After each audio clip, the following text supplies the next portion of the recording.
Welcome to Pratima maths classes. तो आज हम क्लास 10th का chapter 12 area related to circle start कर रहे हैं। सबसे पहले हम उसका इंट्रोडक्शन समझेंगे ताकि आगे चैप्टर करने में हमें आसानी रहे। तो देखते हैं क्या है इंट्रोडक्शन में।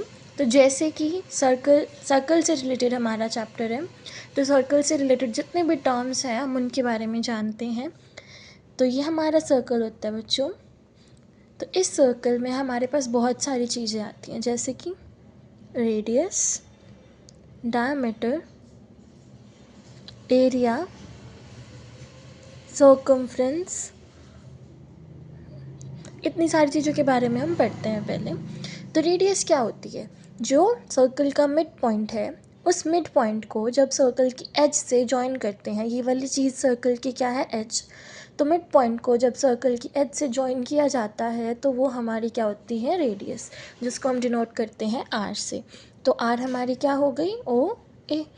डायमीटर क्या होता है? ये जो पूरा है, मतलब रेडियस का डबल, तो कितना हो जाएगा? 2r। और इसको हम बी पॉइंट लेट कर लेते हैं, तो ये क्या हो गया? ओ ए बी। एरिया क्या है? जो ये सारा अंदर की चीज़ है सर्कल की, तो ये इसका एरिया है। और एरिया का फॉर्मूला क्या होता है? पाई आर स्क्वायर। और सर्कमफ्रेंस क्या होती है? जो ये वाली चीज़ है, पूरी की पूरी एज जो सर्कल की है, उसे हम सर्कमफ्रेंस बोलते हैं, जो कि क्या होती है? 2πr। और यहाँ से हम एक और फॉर्मूला डिराइव कर सकते हैं। जो हमारा आर है वो क्या है? डायमीटर का डबल है ना, 2r है डायमीटर का, तो 2r की जगह हम d भी लिख सकते हैं। तो जहाँ ये 2r है जहाँ पे, उसकी जगह हम d लिख सकते हैं। तो एक फॉर्मूला बन जाएगा पाई d। और आपको एक दो फॉर्मूला और देखने हैं, जैसे कि एरिया ऑफ इक्विलेटरल ट्रायंगल, और वो क्या होता है? हाफ इंटू बेस इंटू में हाइट। सॉरी, यहाँ पे हमारा गलत हो गया। इक्विलेटरल का होता है √3/4 ए स्क्वायर। और ए क्या है यहाँ पे? हमारा जो सर्कल की ट्रायंगल की जो साइड्स हैं वो हमारा क्या है? ए है, ठीक है। मतलब सारी साइड सेम होती है ना इक्विलेटरल ट्रायंगल की, तो ए स्क्वायर। और जो हमारा राइट एंगल ट्रायंगल होता है उसका फॉर्मूला होता है हाफ बी इंटू में एच। ऊपर नीचे हो गया था। तो ये फॉर्मूले हमें यहाँ पे देखने की ज़रूरत है। फर्स्ट एक्सरसाइज में यही काम आने वाले हैं। जो सेकंड एक्सरसाइज है उसमें हमारे मेजर सेगमेंट, माइनर सेगमेंट, इन सब के एरिया के फॉर्मूलेज आएंगे, उसको हम तभी डिस्कस करेंगे। तो इस क्लास में हम सिर्फ इंट्रोडक्शन में इतना ही करेंगे, क्वेश्चंस को हम नेक्स्ट क्लास में कवर करते हैं। Students, welcome to Pratima maths classes. तो आइए, क्लास 10th का जो चैप्टर 12 हमने स्टार्ट करा था, पिछली वीडियो में हमने इसका इंट्रोडक्शन कर लिया था। इस वीडियो में हम एक्सरसाइज 12.1 का जो फर्स्ट क्वेश्चन है उसको देखेंगे। तो सबसे पहले हम पढ़ते हैं कि क्वेश्चन में हमें क्या बोला गया है। क्वेश्चन में बोला है जो कोस्ट ऑफ फेंसिंग है एक सर्कुलर फील्ड की, मतलब यहाँ पे हमारे पास एक खेत है जो सर्कल की शेप का है, ठीक है। और उसको प्लो करने के लिए, मतलब जोतने के लिए, अगर वो 1 मीटर एरिया जोत रहा है तो वो 24 रुपीज़ ले रहा है, ठीक है। और टोटल जो कॉस्ट है इसको जोतने की वो कितनी है? 5280। तो ये टोटल कॉस्ट है। और पर मीटर कितनी है? 24 है। इन्होंने बोला कि अगर हम 0.50 के रेट पे उसको जोत रहे हैं पर मीटर स्क्वायर को, तो कितना पैसा लगेगा। तो इन्होंने हमें एरिया तो बताया नहीं। तो सबसे पहले तो हमें एरिया जानना पड़ेगा कि सर्कुलर फील्ड का एरिया कितना है। एरिया में क्या लगेगा? हमारा एरिया का फॉर्मूला होता है पाई आर स्क्वायर। आर लगेगा। और आर हम निकालेंगे कहाँ से? सर्कमफ्रेंस से निकाल लेंगे। सर्कमफ्रेंस से निकालेंगे कैसे? देखो, सर्कमफ्रेंस का फॉर्मूला हम यहाँ पे सर्कमफ्रेंस कैसे निकालेंगे? टोटल अपॉन में पर मीटर। तो 5280 अपॉन में 24। और सर्कमफ्रेंस कितनी आ गई? 220। सर्कमफ्रेंस होता क्या है? 2πr। 2πr को 220 के इक्वल रख देंगे। तो यहाँ से पाई की वैल्यू क्या होती है? 2/7 इंटू में आर इक्वल्स टू 220। और ये वाली चीज़ इधर चली जाएगी, आर निकालना है हमें। 220 इंटू 7 बाय में 2 इंटू में 22, ठीक है। तो यहाँ से काट देंगे 110 पे, तो यहाँ से वैल्यू क्या आ जाएगी? 35 मीटर। तो यहाँ पे आर की वैल्यू कितनी आ गई? 35। तो अब एरिया में पुट कर देंगे। एरिया क्या होता है? पाई आर स्क्वायर। तो पाई की वैल्यू 22/7 इंटू में रेडियस का स्क्वायर, मतलब 35 इंटू 35। 7 से 35 कट गया 5 पे, इसको मल्टीप्लाई करेंगे तो हमारे पास आ जाएगा बच्चे एक काम करते हैं, अभी हम इसको मल्टीप्लाई नहीं करते, अभी इसको ऐसे ही रखते हैं 22 इंटू में 5 इंटू में 35, क्योंकि अब ये तो आ गया हमारे पास एरिया। अब हमें कॉस्ट निकालनी है बस।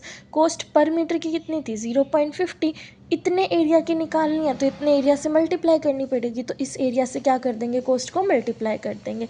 तो कॉस्ट को मल्टीप्लाई करने के बाद हम टोटल निकाल लेंगे। यहाँ पे 22 को 5 से मल्टीप्लाई करो, 5 2 ज़ा 10, 10 और 11, 110 इंटू में 35 इंटू में 0.50, मल्टीप्लाई करके आ जाएगा 1925 rupees 1925, which is the answer for the required question. Thank you for watching. Hello dear students, welcome to Pratima maths classes. तो आइए क्लास 10th चैप्टर 12 जो हमने स्टार्ट करा था एरिया रिलेटेड टू सर्कल, उसका क्वेश्चन 2 करते हैं। तो देखते हैं क्वेश्चन नंबर 2 में क्या बोला है। The radii of 2 circles are 19 centimetre and 9 centimetre. Find the radius of the circle which has circumference to the sum of the circumference of 2 circle. यहाँ पे बोला है कि हमारे पास 2 सर्कल है, एक ये रहा, इसकी रेडियस है 19 सेंटीमीटर और इसकी रेडियस है 9 सेंटीमीटर।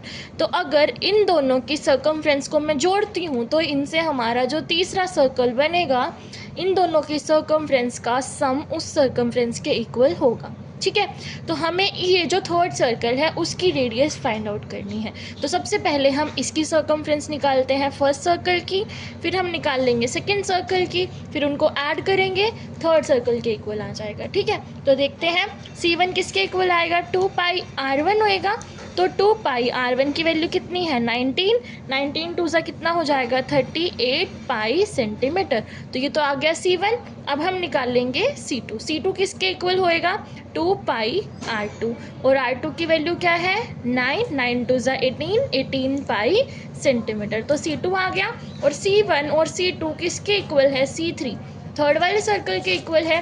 तो 38 प्लस 18 किसके इक्वल आ जाएगा 56 पाई के इक्वल। तो C3 कितना आ गया 56 पाई, और ये है क्या रेडियस, तो 2 पाई R। सर्कमफ्रेंस किसके इक्वल आई है 56 पाई के इक्वल। तो R की वैल्यू हमें निकालनी है, तो 56 पाई डिवाइड बाय 2 पाई, डिवाइड कर देंगे तो क्या आ जाएगा 28 सेंटीमीटर। तो ये हमारी क्या है थर्ड सर्कल की रेडियस है। तो इस वीडियो में इतना ही, अगला सम करते हैं नेक्स्ट वीडियो में। Thanks for watching students, welcome to Pratima maths classes. तो आइए क्लास 10th चैप्टर 12 का एक्सरसाइज 12.1 का क्वेश्चन नंबर 3 करते हैं। क्वेश्चन नंबर 3 में क्या बोला है, the radii of 2 circles are 8 centimetre and 6 centimetre. Find the radius of the circle having area equal to the sum of the areas of 2 circle. मतलब यहाँ पे हमारे पास 2 सर्कल हैं, तो हमारे पास 2 सर्कल हैं, एक ये रहा और एक ये रहा। इसको हम ए नाम दे देते हैं इसको भी, और जो इसकी रेडियस है वो है 8 और इसकी रेडियस है 6। तो इन्होंने बोला है कि जो इसका एरिया आएगा और इसका एरिया आएगा, अगर इन दोनों के एरिया को हम ऐड करते हैं तो हमारे पास थर्ड सर्कल जो है उनके एरिया के इक्वल होगा। ठीक है, मतलब जो ए टोटल है वो किसके इक्वल है A1 प्लस में A2 के।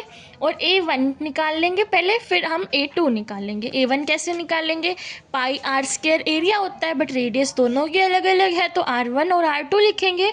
तो पाई R1 का स्क्वायर, और R1 की वैल्यू कितनी है 8, और 8 का स्क्वायर कितना होगा 64, तो 64 पाई। A2 क्या होगा हमारे पास पाई R2 का स्क्वायर, और R2 की वैल्यू कितनी है 6, तो 36 पाई। अब हमें बोला है कि जो A टोटल है वो A1 प्लस A2 के इक्वल है अकॉर्डिंग टू क्वेश्चन। तो हमारे पास 64 पाई प्लस में 36 पाई किसके इक्वल आ जाएगा 100 पाई के इक्वल।